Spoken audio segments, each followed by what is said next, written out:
인생이라는 게 만남에서 시작으로 해서 만남으로 끝납니다. 출생하면서 부모님과 만나죠. 선택의 여지가 없이 만나는 것입니다.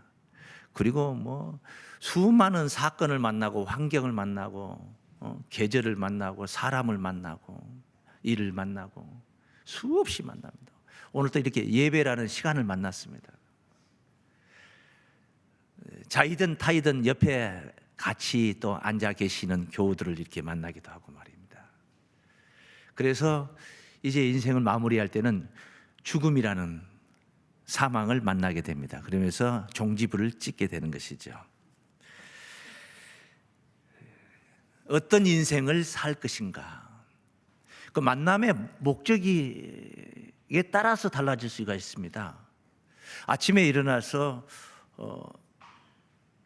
자원봉사를 가기 위해서 서둘러서 옷을 찾아 입고 방문 앞을 나가는 사람이 있는데, 어떤 사람은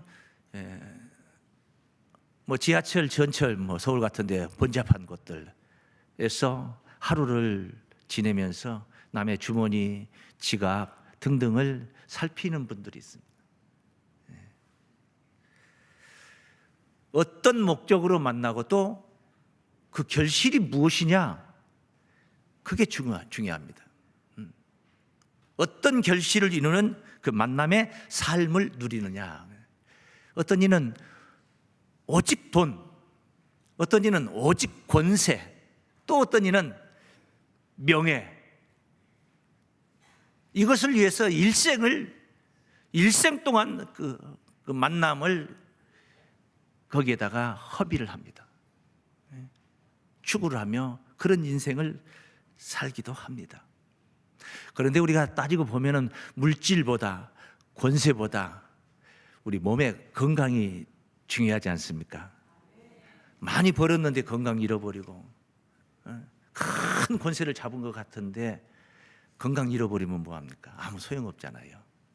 그렇듯이 사람의 그 영혼이 쉼을 누릴 수가 있어야 되는데, 평안을 누려야 된다, 안식을 할 수가 있어야 되는데 그러지를 못하고 일생 동안 치열하게 분투하면서 만남에서 만남으로 지내다가 그렇게 그냥 허망하게 일생을 마무리해버리는 사람들이 있습니다.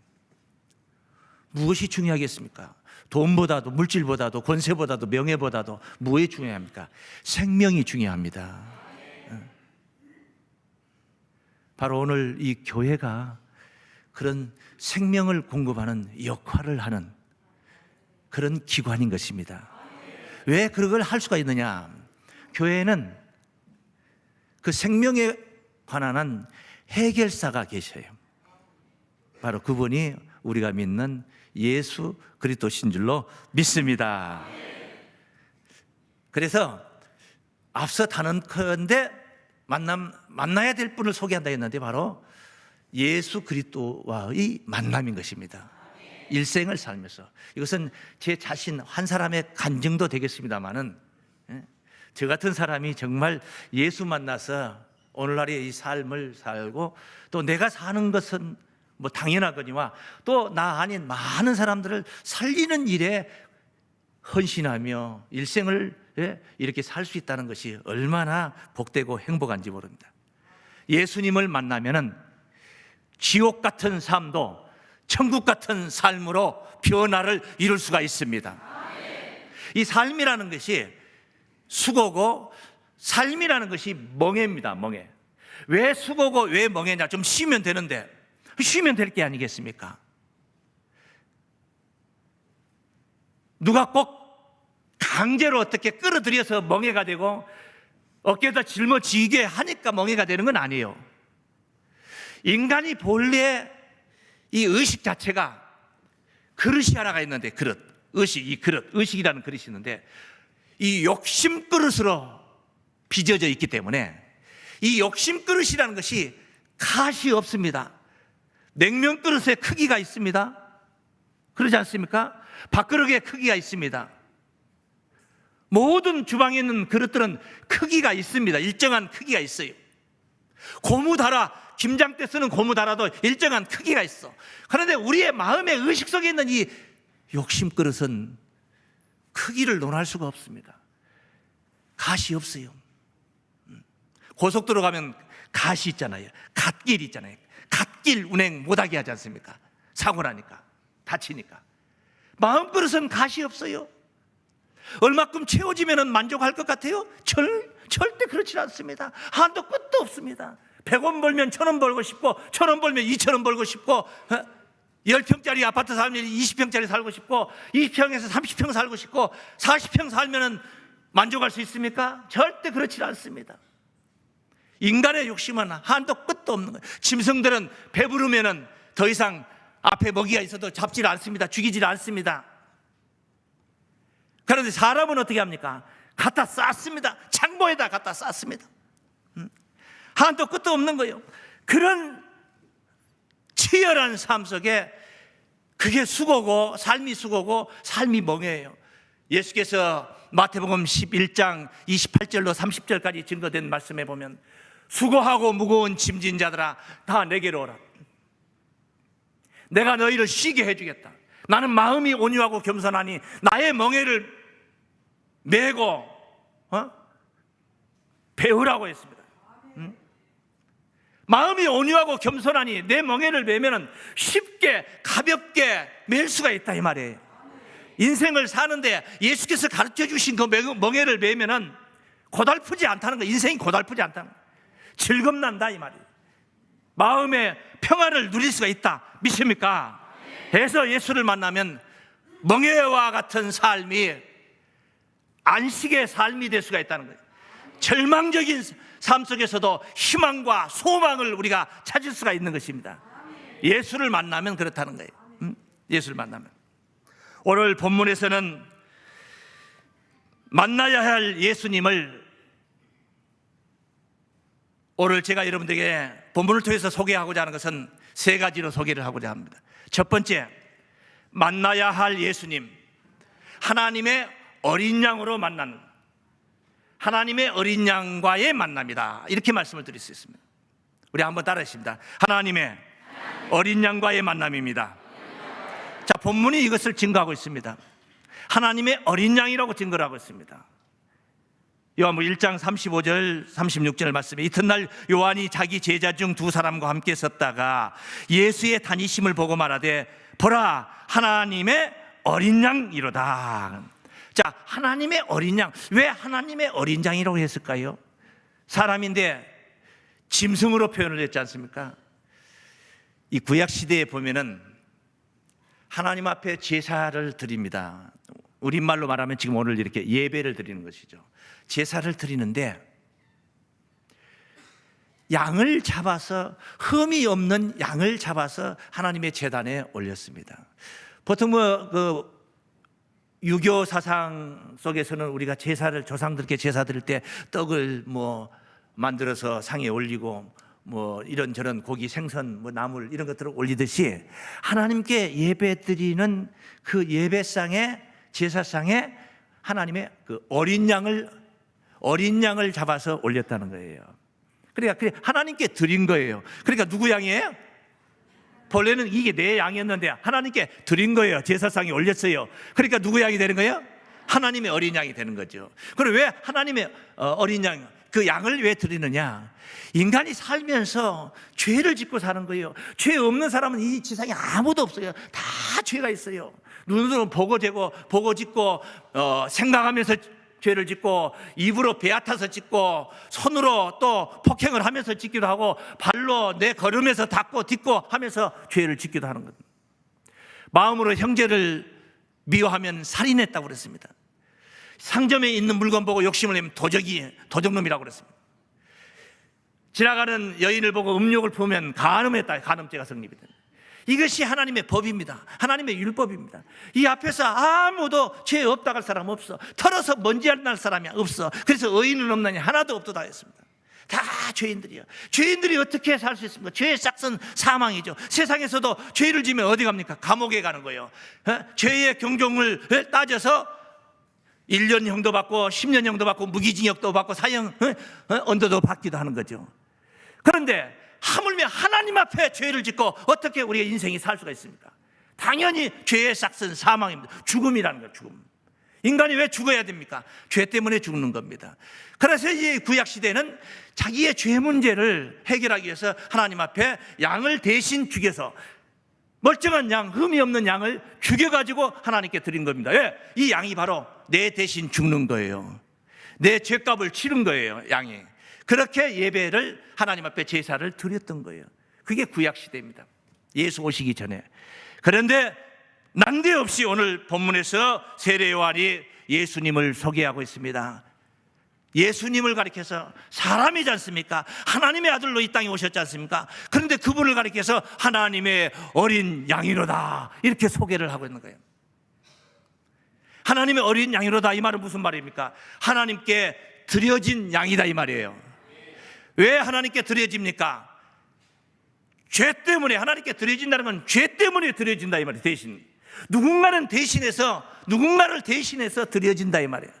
육신적인 짐승 양이 하나님의 제단에 올라간 것은 우리 사람의 내 죄를 대신해서 제단에 올라갔듯이, 예수님이 하나님의 어린 양이 됐다는 것은 누군가 사람들의 죄를 대신해서 하나님의 제단에 제사 제물이 되어서 그렇게 희생된다는 것을 가리키고 있는 거예요. 그래서 여기 본문 위에 보면은 1장 29절에 이렇게 증거합니다. 이튿날 요한이 예수께서 자기에게 나오심을 보고 가로되, 보라, 따르시면 세상 죄를 지고 가는, 무슨 죄를 지고 가는?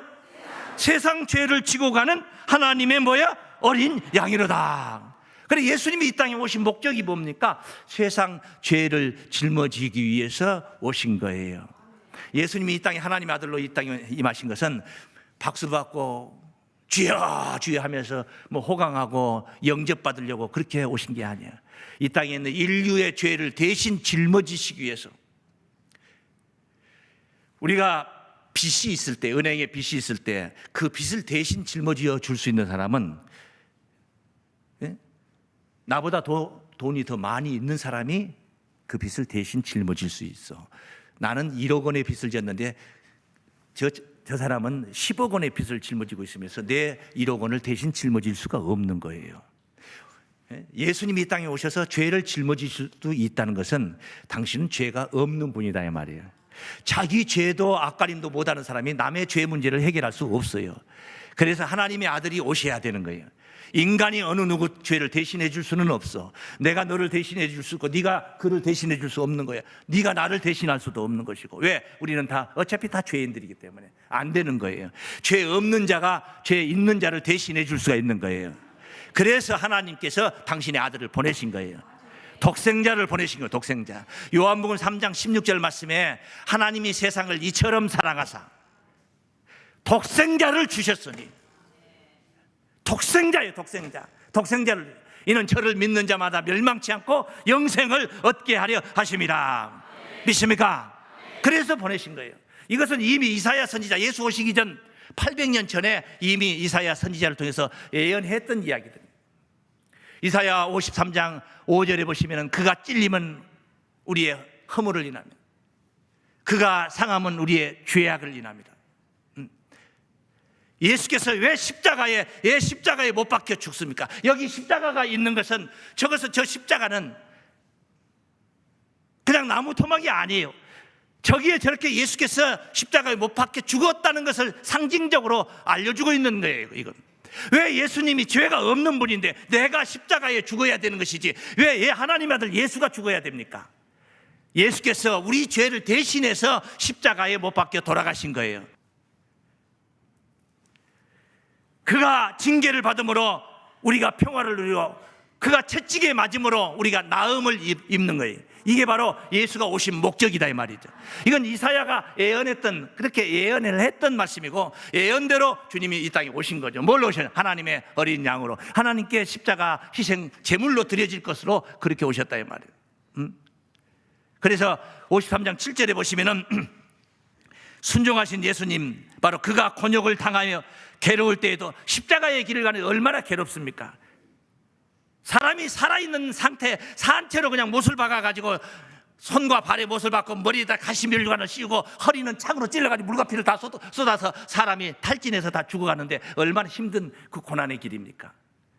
그렇게 괴로울 때도 입을 열지 않아요. 절대 원망하지 않고 자신을 죽인 자들을 오히려 더 용서해 주라고 그렇게 하나님께 기도했던 분이 예수님이셔요. 그 입을 열지 아니하였으며 마치 도수장으로 끌려가는 어린 양과 털 깎는 자 앞에 잠잠한 양같이 그 입을 열지 아니하였도다. 그렇게 순종했다는 것이죠. 하나님의 구원의 역사에 인류를 구원하려고 예수를 희생시키셨는데 예수께서 나 못한다, 나 그렇게 힘든 일은 내가 할 수 없다, 그렇게 죽어야 되느냐, 그러진 않았다는 거죠. 순종하고 하나님의 뜻에 순종하며 죽음의 길을 가신 거예요. 우리는 그 예수를 믿는 거예요. 그분이 3일 만에 다시 살아나셨고 부활하셨다 이 말이에요. 그리고 우리의 마음속에 오늘 또 우리의 이 성전 안에 충만하신 영으로 우리의 각자의 마음속에 오셔서 역사하고 계신 줄로 믿습니다. 그래서 예수님의 죽음이라는 것은 그냥 개죽음이 아니에요. 십자가에 못 박혀 죽은 게 그냥 죽음이 아니란 말이에요. 인류의 죄를 몽땅 다 짊어지고 혼자 당신이 다 짊어지고 돌아가신 그 죽음이었다 이 말이에요. 그래서 히브리서 저자는 9장 28절에서 이렇게 증거는 9장 28절, 이와 같이 그리스도도 많은 사람의 죄를 담당하시려고, 많은 사람의 죄를 무하시려고 담당하시려고 단번에 들이신 바 되셨고 십자가에 한 번에, 그냥 단 한 번에 많은 사람의 죄를 담당하신 거예요. 죄 없는 자가 죄 있는 자를 대신해서 그렇게 담당해 주셨다 이 말이에요. 그래서 오늘 내가 구원을 받았고, 그래서 오늘 우리가 구원을 받았습니다. 그래서 우리가 붙잡아야 할 그분은 구원자다 이 말이에요. 오늘 본문 말씀상으로 보면 그분이 바로 메시아다 말이에요. 메시아, 인류를 구원하고 세상을 구원할 메시아다 말이에요. 그 메시아를 우리가 붙잡아야 되지 않겠습니까? 붙잡는다는 것은 그냥 멀찌감히 띄엄띄엄 따라가는 게 아니야. 바짝 짜서 옷자락을 붙들고 쫓아가는 게 그게 붙잡는 거예요. 메시아를 우리가 붙잡아야 할, 그 붙잡아야 할 메시아를 우리가 만난 거예요. 이게 인생길 최고의 만남이 아니고 뭐겠습니까? 내 죄를 위해서 대신 십자가 그 죽음의 길을 가셨던 예수님과의 만남, 하나님 어린 양과의 만남이 그보다 더 귀한 만남이 어디 있냐 말이에요. 일생일대의 최고의 만남이 아니겠습니까? 하나님의 어린 양과의 만남. 그리고 두 번째, 우리가 붙잡아야 할 메시아와의 만남이다. 한번 따라 하시겠습니다. 붙잡아야 할 메시아와의 만남입니다. 구원자와의 만남이라는 거예요. 나를 구원하신 분과의 만남이라는 거예요. 이 만남, 이게 보통 만남이 아니라는 것이죠. 오늘 본문에 보시면은 이 안드레가 세례요한의 본래 제자였는데 37절 말씀을 보시면은 두 제자가 그의 말을 듣고, 요한의 제자였죠. 요한이 뭐라고 했습니까? 36절까지 하나님의 어린 양이로다 하고 예수를 소개를 했죠. 그러니까 그 말을 듣고 예수를 쫓거늘, 하나님의 어린 양이니까 당연히 쫓아가야 되잖아요. 저분이 내 죄를 대신 짊어지신 분인데 당연히 쫓아가야 되지 않겠습니까? 그래서 예수를 쫓거늘 예수께서 돌이켜 그 쫓는 것을 보시고 물어 가라사대 무엇을 구하느냐, 왜 따라오냐 이 말이에요. 왜 나를 따라오냐 이 말이에요.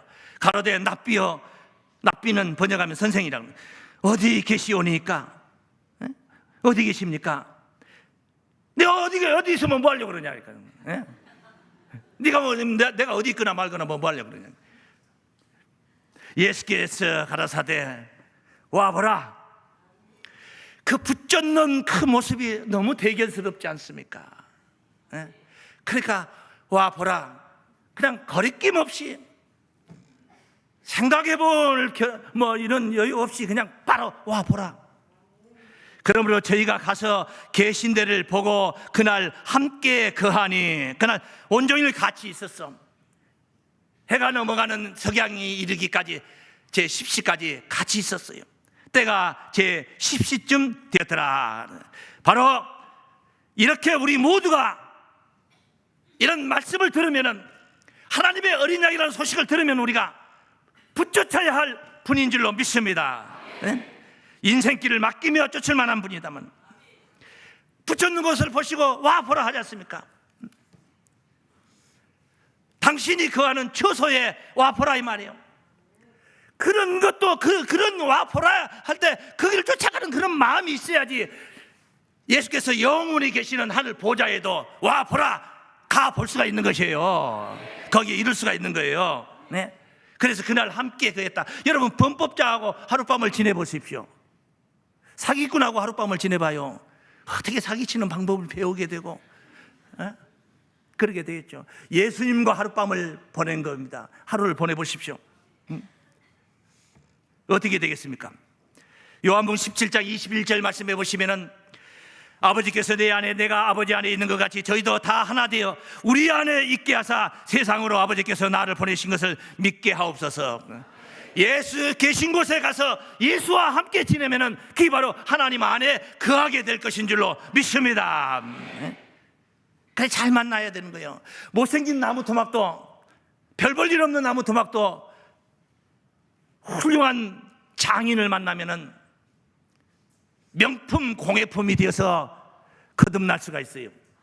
나무꾼을 만나보세요. 나무꾼을 만나보세요. 불쏘시개밖에 뭐가 되겠습니까? 네? 우리가 인생이 만남에서 시작해서 만남으로 끝난다고 했지 않습니까? 오늘 이 순간도 무엇을 만나고 있느냐? 우리가 만나야 할 것이 무엇인가? 만나야 할 분이 누군가를 우리가 알아야 된단 말이에요.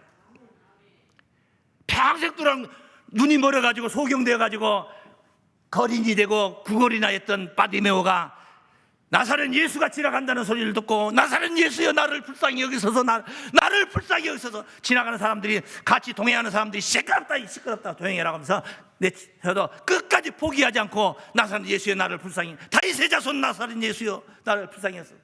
눈을 떴습니다. 소경이 눈을 떴어요. 대단하지 않습니까? 소경이 안 되본 사람은 그 속을 모릅니다. 소경이 되었다가 한번 눈을 떠보라고. 어찌했겠습니까? 베데스다 연못에 38년 동안이나 거동이 불편해서 움직이지 못했던 환자가 예수를 만났습니다. 예수를 만났습니다.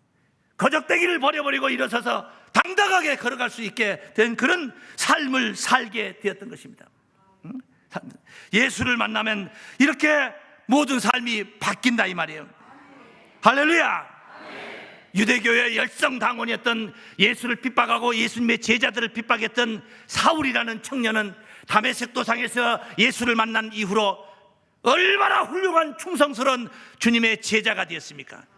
소아시아 일대를 다 전도하고 선교하고 저 유럽까지 들어가서 예수 복음을 전했던 그런 훌륭한 사도가 되었지 않습니까? 우리도 바로 그와 같이 쓰임을 받아야 될 줄로 믿습니다.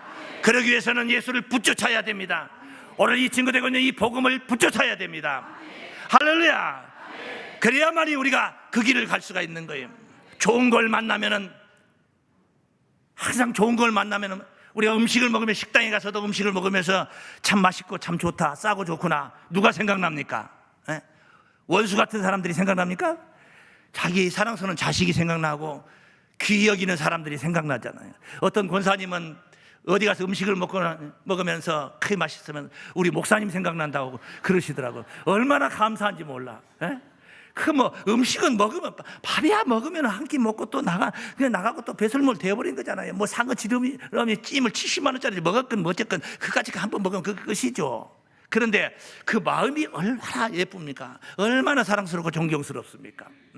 이 좋은 복음을 우리가 만나면 뭐가 생각나야 됩니까? 내 가족이 생각나야 되고, 내 지인이 생각나야 되고, 내가 귀히 여기는 사람들이 생각이 나야 되는 거예요.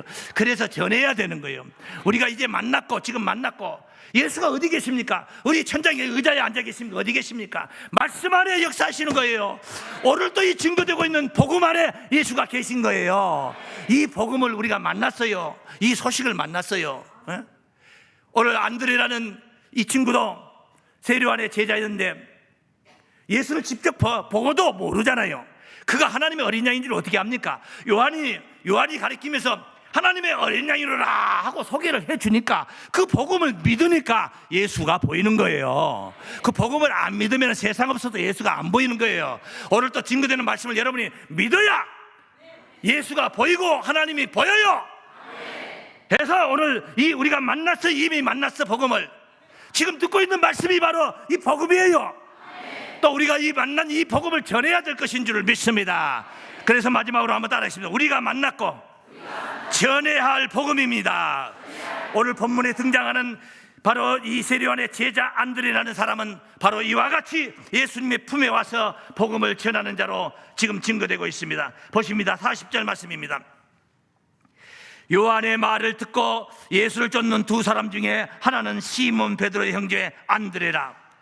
그가 먼저 자기 형제 시몬을 찾아 말하되 우리가 메시아를 만났다. 하나님의 어린 양이라고 소개만 했는데 그날 쫓아가서 예수님이 머물던 곳에 가서 하루를 같이 있으면서 천국 비밀의 소식을 들은 겁니다. 그분의 말씀을 들어보니까 이건 하늘에서 쏘신 메시아라는 것을 알게 되었습니다.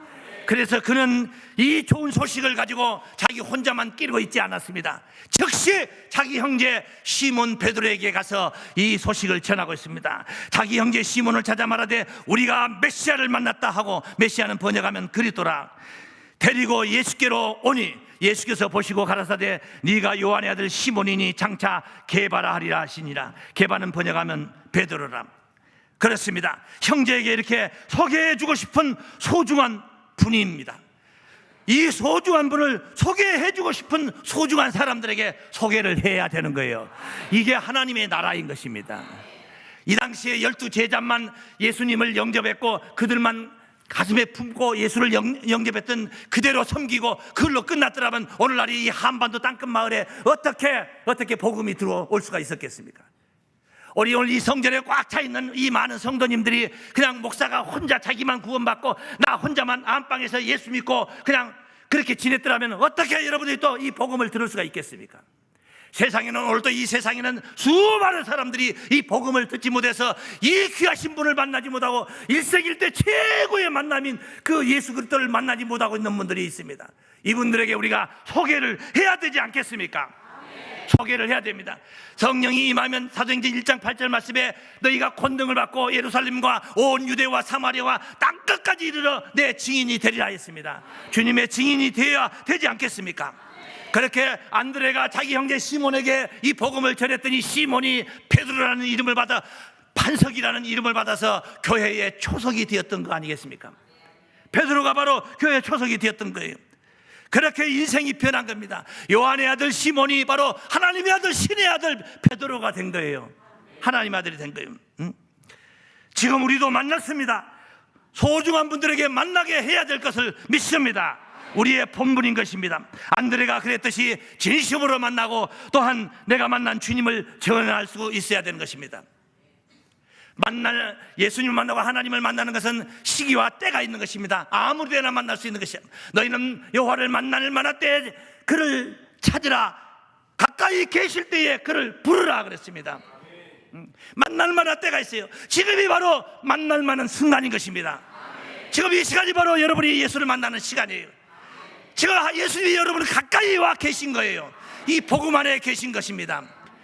예수를 만나 여러분의 일생도 베드로처럼, 시몬 베드로처럼, 안드레처럼 예수님의 사랑과 하나님의 축복을 누리는 그런 세계가 되시고 이 귀한 소식을 이웃들에게 전파하며 전도자의 영광을 누리시기를 주의 이름으로 축원합니다. 기도하겠습니다.